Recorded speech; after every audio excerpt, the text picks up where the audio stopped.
नमस्कार, सोनी कुमार फिर से आपके अपने YouTube चैनल पर। पिछले YouTube के वीडियो में मैंने आपको होमवर्क दिया था एनसीईआरटी प्रॉब्लम सॉल्व करने के लिए फर्स्ट चैप्टर हेलो एल्केन और हेलो एरिन का।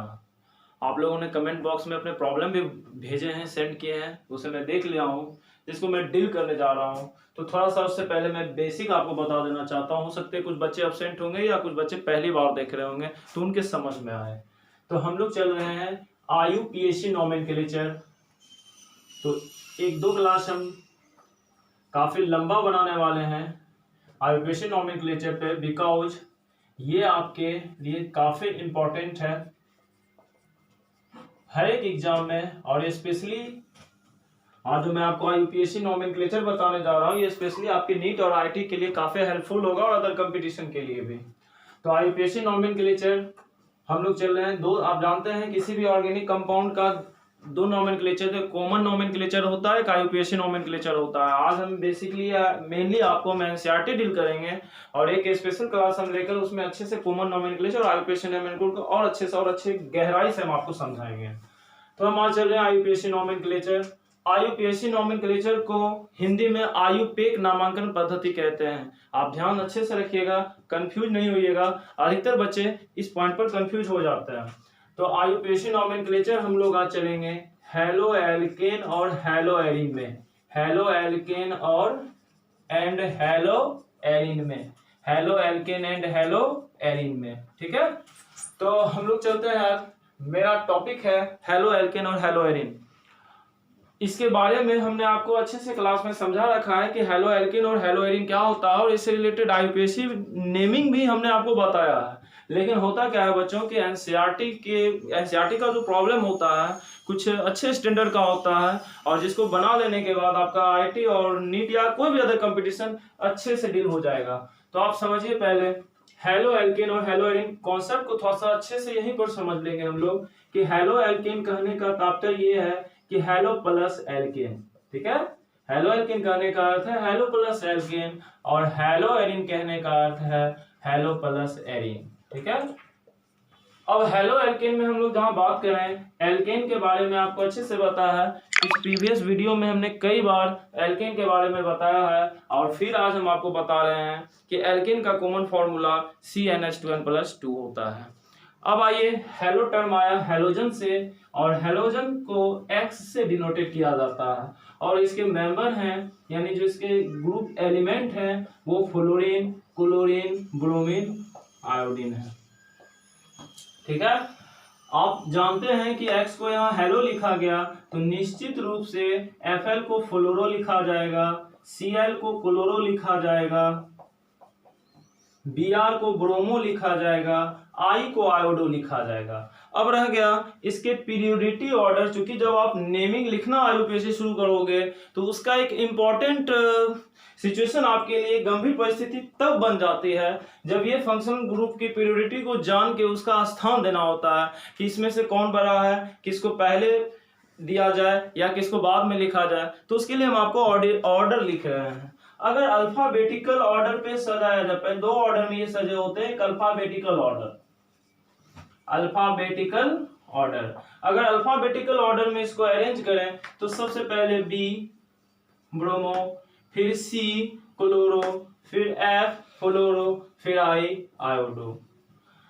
एक जनरल ऑर्डर होता है, मतलब आप ये समझ लीजिए कि अल्फाबेटिकल ऑर्डर आपका स्पेशली एरिन ग्रुप या एरोमेटिक ग्रुप या बेंजीन में वर्क करता है। ठीक है, एरोमेटिक या बेंजीन में वर्क करता है। यानी जब बेंजीन ग्रुप की बात आए तो उसके नोमेनक्लेचर में हम लोग बेसिकली या मेनली अल्फाबेटिकल ऑर्डर का यूज करेंगे। जनरल केस की अगर बात आ जाए यानी ओपन चेन के केस की बात आ जाए या नॉन एरोमेटिक केस की बात आ जाए तो आप वहां पर यूज करेंगे तो वहां का पीरियोडिटी ऑर्डर होगा आयोडीन, ब्रोमीन, क्लोरीन, फ्लोरीन। और जब हम लोग नोमेनक्लेचर IUPAC रूप में करेंगे तो इसी को आयोडो कहेंगे, इसी को ब्रोमो कहेंगे, इसी को क्लोरो कहेंगे, इसी को फ्लोरो कहेंगे। अब आते हैं बात हेलो एरिन में। तो बच्चे हेलो के बारे में आप पहले समझ गए हैं कि हेलो हेलोजन होता है, यहाँ पर मैंने चर्चा कर दिया। अब आया एरिन। तो एरिन को आप लोग अच्छे से समझते हैं कि एरिन एरोमेटिक ग्रुप में ही होता है, या एरोमेटिक को ही एरिन कहते हैं। और एरोमेटिक का सबसे बेहतर उदाहरण एग्जाम्पल बेंजीन होता है। क्या होता है? बेंजीन होता है, जिसको आप अच्छे से जानते हो। एरोमेटिक कंपाउंड के बारे में आपको हम एक अच्छे से क्लास में बनाकर इसको हम अच्छे से चर्चा करेंगे। एरोमेटिक जो होता है ये वैसे कंपाउंड एरोमेटिक कहलाते हैं, साइक्लो एरोमेटिक कहलाते हैं, जो हकल्स रूल को फॉलो करते हैं। हकल्स रूल का मतलब होता है 4n+2 पाई या 4n+2 = पाई। तो एक स्पेशल क्लास इसके लिए हमको देना होगा, जिसमें आप अच्छे से समझेंगे। अब हम नेक्स्ट बढ़ते हैं। यहाँ तक मुझे लगता है कि आप लोगों को कहीं से कोई प्रॉब्लम नहीं होनी चाहिए, क्योंकि इसके बारे में आप पहले पढ़ चुके हैं। अब हम लोग बढ़ेंगे इसके आईयूपीएससी की तरफ, यानी कैसे इसको नॉमेनक्लेट करना है। उसके बाद हम एनसीईआरटी के प्रश्नों को लेंगे।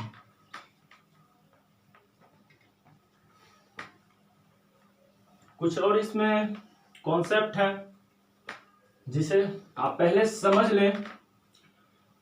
उसके बाद हर एक तरह के स्टूडेंट जो फर्स्ट टाइम देख रहे होंगे, जो सेकेंड टाइम देख रहे होंगे, या दूसरे इंस्टीट्यूट के बच्चे होंगे, सारे एक बार में समझ जाएंगे। आज के बाद से आपको नोमेनक्लेचर में कभी प्रॉब्लम नहीं होगा। तो अच्छे से समझिएगा। अभी तक हम लोग हैलोजन को समझे, हैलोजन ग्रुप को समझे, और हेलो एल्केन और हेलो एरिन को समझे। एक टॉपिक होता है यहाँ पर एल्काइल आता है। एल्काइल जिसे आर से सूचित किया जाता है, पहले भी चर्चा किए होंगे, आप लोग जानते होंगे। कुछ है नहीं इसमें जानने के लिए खास। एल्काइल का फॉर्मूला होता है CnH2n+1। एल्काइल का फॉर्मूला होता है CnH2n+1। n की जगह 1 रखने पर ये बन जाएगा C12 × 1 CH3। n की जगह 2 रखने पर C2H5। यानी इसके मेंबर जो होंगे CH3, C2H5, C3H7, C4H9, C5H11। इसी तरह से ये आगे चलते जाएंगे। n का वैल्यू पुट कर करके आप इसको आगे काफी कार्बन तक, जहां तक आपको है इच्छा वहां तक आप निकाल सकते हो। अब रह गया सवाल, इसे कहा क्या जाता है। तो आपको पता है एक कार्बन के लिए मीथ होता है, इसलिए इसको हम लोग मिथाइल कहेंगे। 2 कार्बन के लिए ईथ होता है, इसलिए हम इसे इथाइल कहेंगे। 3 कार्बन के लिए प्रोप होता है, इसीलिए हम इसे प्रोपाइल कहेंगे। 4 कार्बन के लिए ब्यूट होता है, इसीलिए हम ब्यूटाइल कहेंगे। और 5 कार्बन के लिए पेंट होता है, इसीलिए हम इसे पेंटाइल कहेंगे। इसके अगले ग्रुप होंगे हेक्साइल, हेप्टाइल, ऑक्टाइल, नोनाइल, जो आगे चलते जाएं, डेकाइल। ठीक है। अब हम लोग चलते हैं बेंजीन की ओर। आपको पता है C6H6 को बेंजीन कहा जाता है। अच्छे से समझेंगे बच्चे, इस कॉन्सेप्ट को कंफ्यूज करते हैं काफी बच्चे यहाँ पर।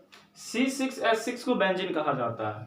अगर इसमें से एक हाइड्रोजन माइनस कर दिया जाए तो ये बन गया C6H5, और इसका एक वैलेंसी खाली हो गया।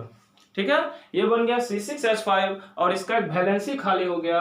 और इस C6H5 को, ठीक है, इस C6H5 को फिनाइल कहा जाता है। इस C6H5 को क्या कहा जाता है? फिनाइल कहा जाता है। क्या कहा जाता है? फिनाइल। इसका मतलब ये हुआ, जब हम आईयूपीएससी नोमेनक्लेचर करेंगे, ओके, तो उसमें यदि बेंजीन सब्स्टिट्यूएंट की तरह मिलेगा, यानी C6H5 बनेगा, तो उसको हम लोग फिनाइल कहेंगे। बच्चे हिंदी में इसको फेनिल कहते हैं। हिंदी में इसको, इसे क्या कहते हैं? फेनिल कहते हैं। अब हम लोग नोमेनक्लेचर की ओर, आईयूपीएससी की ओर बढ़ते हैं। कुछ और बातें हैं जिसे मैं लिख देना चाहता हूं। आप लोग जानते हैं एल्किन का मतलब डबल बॉन्ड, और डबल बॉन्ड का मतलब आप लोग इन का प्रयोग करेंगे सफिक्स के तरह। इन का प्रयोग करेंगे सफिक्स के तरह। सफिक्स मतलब ये कार्बन के रूट वर्ड के, ये कार्बन के रूट वर्ड के, यानी मूल शब्द के, कार्बन के रूट वर्ड के कहां आएंगे? पीछे आएंगे। सफिक्स का मतलब होता है रूट वर्ड्स के पीछे। ठीक है। इसी प्रकार एल्काइन होते हैं। एल्काइन के लिए ट्रिपल बॉन्ड, और ट्रिपल बॉन्ड के लिए यूज किया जाता है YNE, आइन सफिक्स।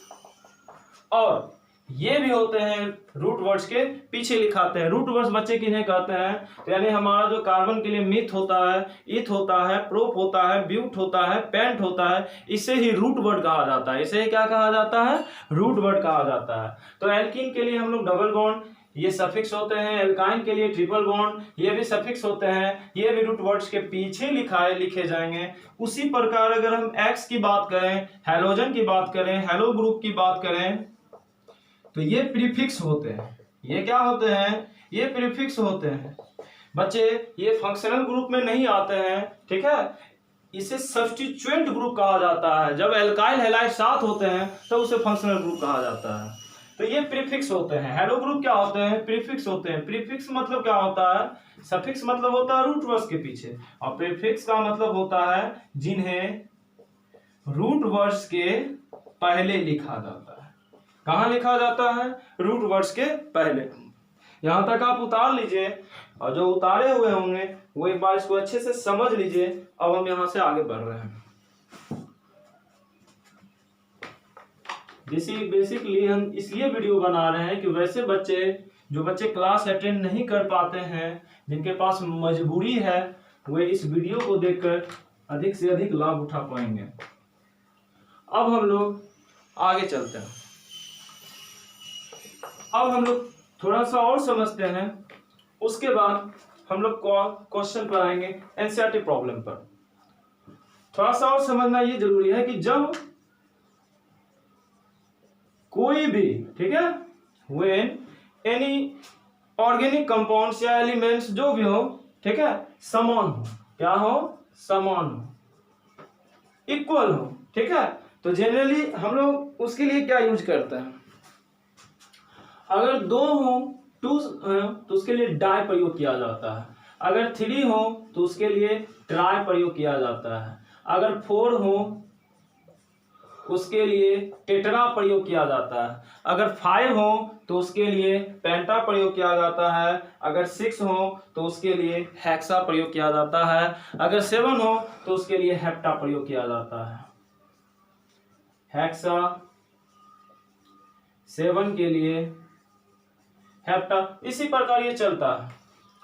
अब हम आते हैं, जैसे मान लीजिए कहीं 2 हाइड्रोजन ग्रुप आपको दिख जाए, जैसे क्लोरीन क्लोरीन, तो आप इसको क्या लिखोगे, डाइक्लोरो। क्या लिखोगे, डाइक्लोरो। अगर 3 ब्रोमीन ब्रोमीन ग्रुप सेम आपको दिख जाए तो उसे आप क्या लिखोगे, ट्राइब्रोमो। क्या लिखोगे, ट्राइब्रोमो।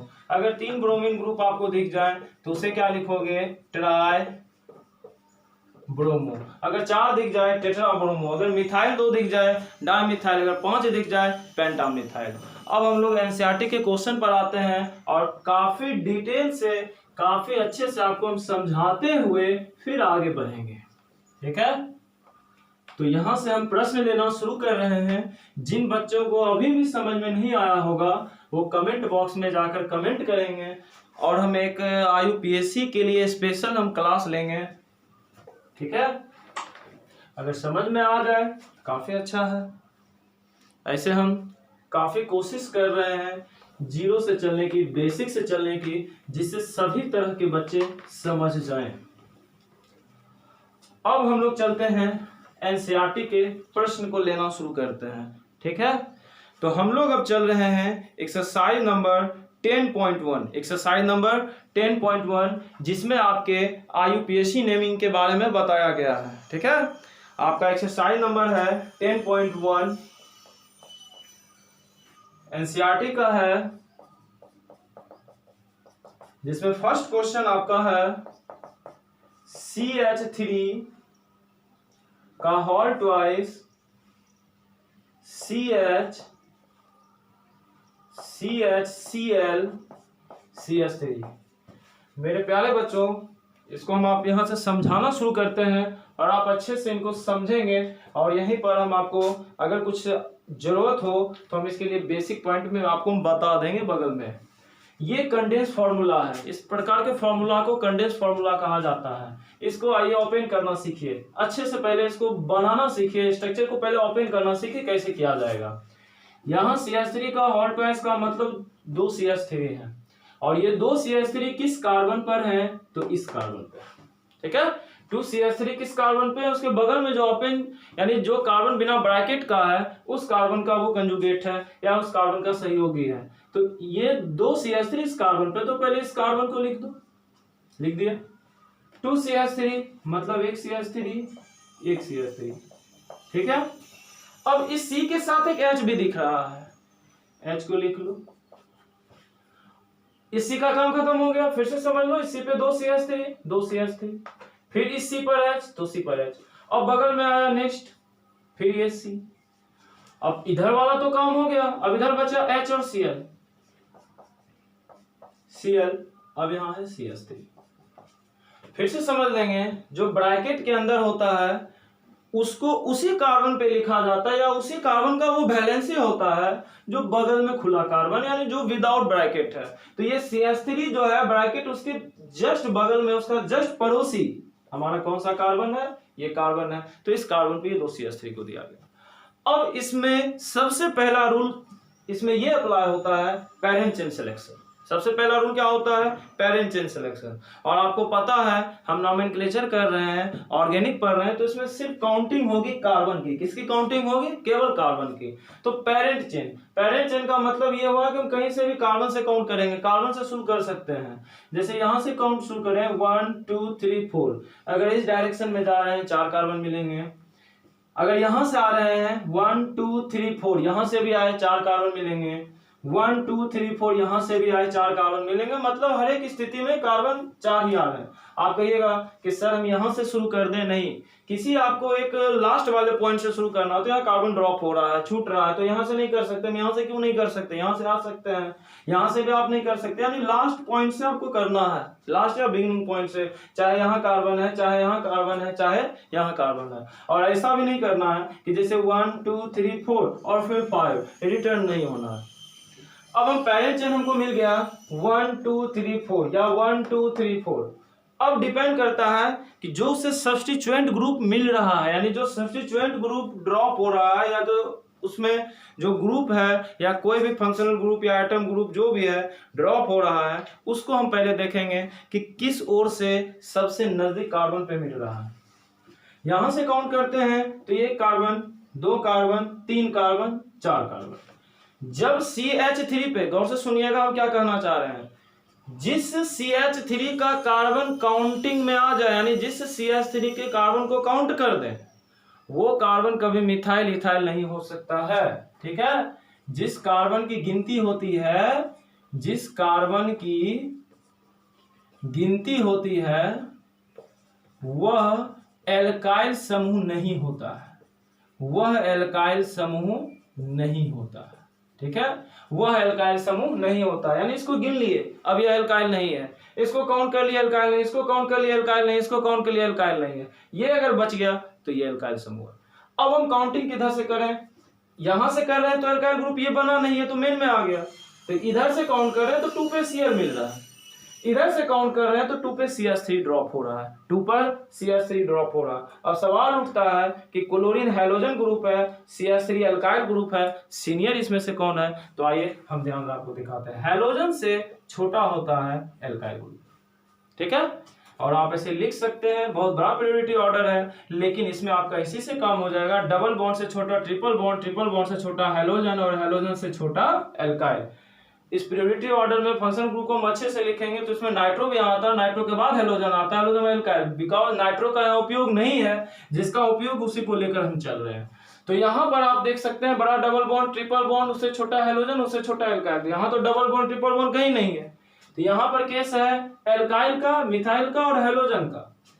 तो हैलोजन का और एल्काइल का, तो बड़ा कौन होता है, हैलोजन। तो हैलोजन को पहले नजदीक रखना है, हैलोजन को कहाँ रखना है, नजदीक में देना है, जब तक कि कोई फंक्शनल ग्रुप या कोई किसी भी प्रकार का ग्रुप उससे कम कार्बन पर नहीं मिल जाए।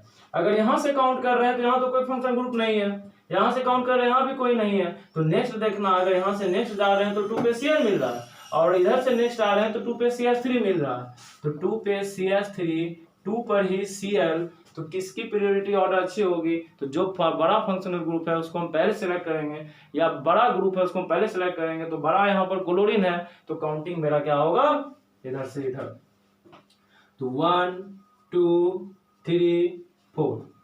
अब हमने काउंट कर लिया, अब यहाँ रूल बाय रूल चलेंगे। 4 कार्बन आए, 4 कार्बन के लिए रूट वर्ड ब्यूट होता है, 4 कार्बन के लिए रूट वर्ड ब्यूट होता है। यहाँ सब के सब सिंगल बॉन्ड में है। आपको हमने बताया था कि सिंगल बॉन्ड को एन कहा जाता है, डबल बॉन्ड के लिए सफिक्स इन बनता है, और ट्रिपल बॉन्ड के लिए सफिक्स आइन बनता है। क्या बनता है?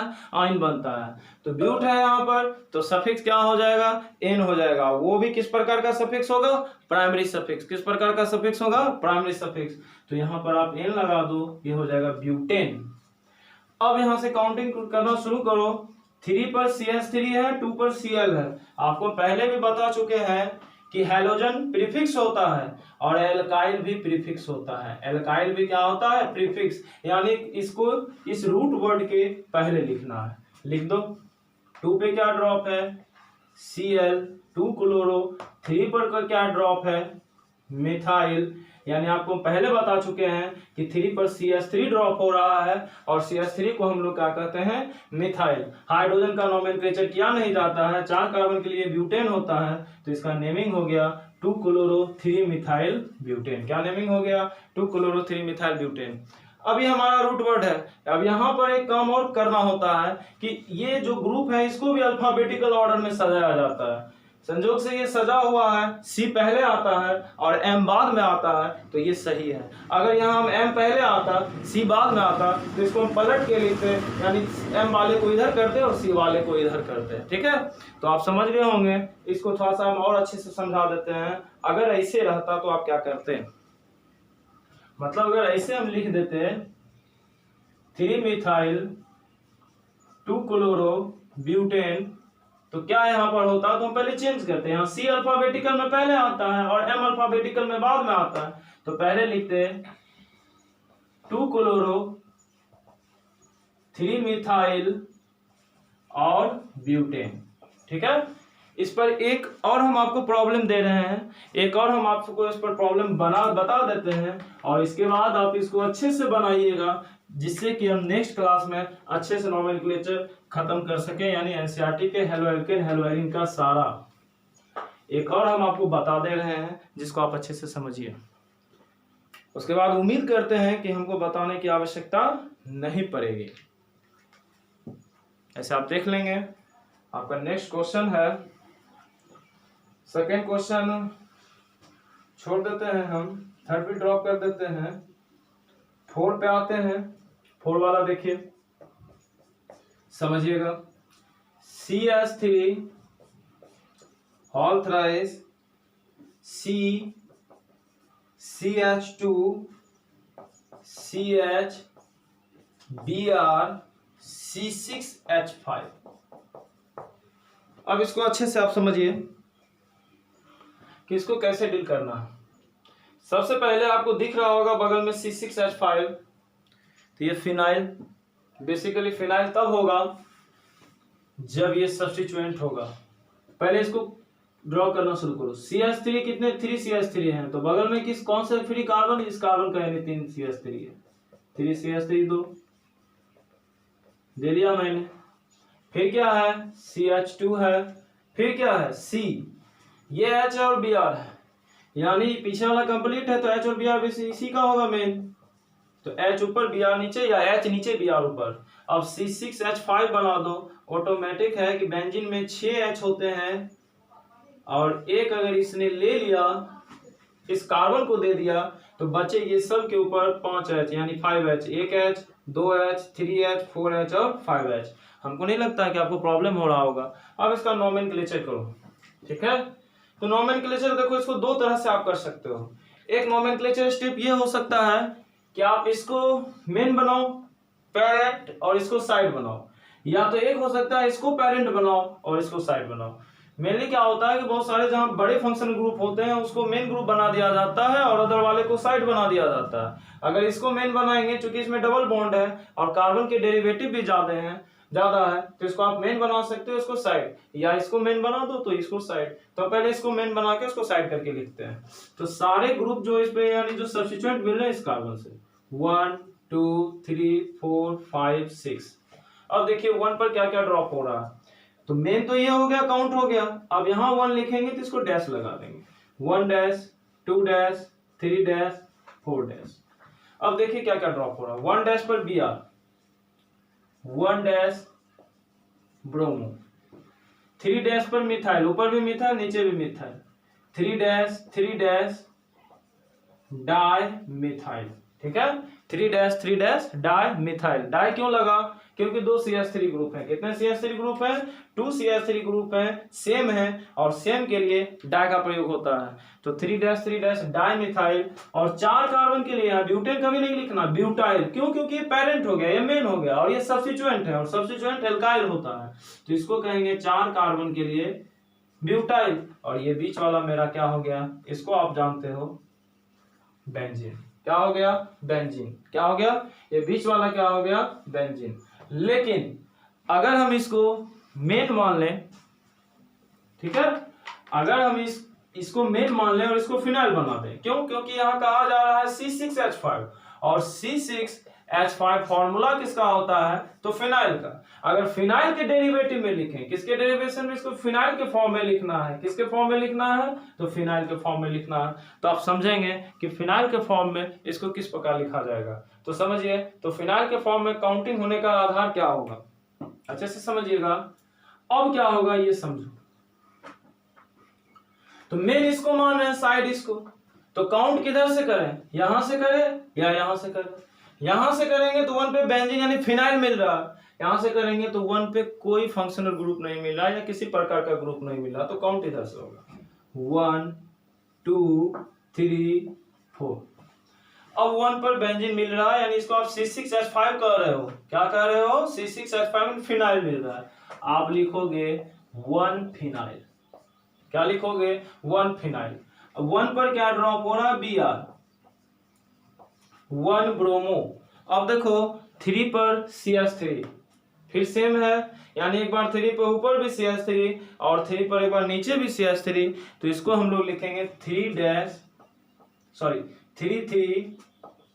Di methyl. क्या लिखेंगे? 3 डाई मिथाइल। ठीक है, 3 डाई मिथाइल। 1 पे फिनाइल हो गया, 1 पे Br हो गया, 1 ब्रोमो, 3 डाई मिथाइल हो गया, और ये पेरेंट चेन में रहा है, तो अब ये होगा ब्यूटेन। क्यों? क्योंकि 4 कार्बन के लिए ब्यूट, और ये सब के सब सिंगल बॉन्ड है, ब्यूटेन। अब यहाँ अल्फाबेटिकल अरेंज करो। क्या हमने बताया था कि ये रूट वर्ड के पहले देखा जाए तो अगर इनको अल्फाबेटिकल ऑर्डर में अरेंज करना जरूरी होता है, तो आप अल्फाबेटिकल पहले सजा लो। तो अल्फाबेटिकल में पहले B आएगा, इसको हम लोग लिखेंगे 1 ब्रोमो, B के बाद D आएगा, 3 डाई मिथाइल, D के बाद P आएगा, 1 फिनाइल, और इसको हम लोग कहेंगे ब्यूटेन। क्या कहेंगे? ब्यूटेन। ये आपका नोमेनक्लेचर होगा। ठीक है, आप दोनों तरीका से लिखो। दोनों तरीका से इसलिए लिखो, जब आप IIT में बैठोगे, नीट में बैठोगे, तो ऑप्शन हो सकता है कि मे भी आपको ये फॉर्म नहीं देकर पहले वाला फॉर्म देते। कई बार एग्जाम ऐसा कर चुका है, बेसिकली IIT नीट के क्वेश्चन में इसी तरह का करता है कि आपको ये फॉर्म नहीं, पहले वाला फॉर्म देते। तो आपको आना चाहिए दोनों तरीका। तो दोनों तरीका को आप सीखो, इसको भी सीखो, उसको भी सीखो। अगर इसको हम फिनाइल मानेंगे, ठीक है, तो इसको पेरेंट मानेंगे। अगर हम इसको बेंजीन मानेंगे तो इसको सब्स्टिट्यूएंट मानेंगे। अगर इसको हम फिनाइल मानेंगे, इसको हम पेरेंट मानेंगे। और अगर हम इसको बेंजीन मान रहे हैं तो इसको हम सब्स्टिट्यूएंट मानेंगे या साइड मानेंगे। आप नेक्स्ट सारे प्रॉब्लम को अच्छे से कीजिएगा। नेक्स्ट वीडियो में हम लोग आगे बढ़ेंगे। धन्यवाद।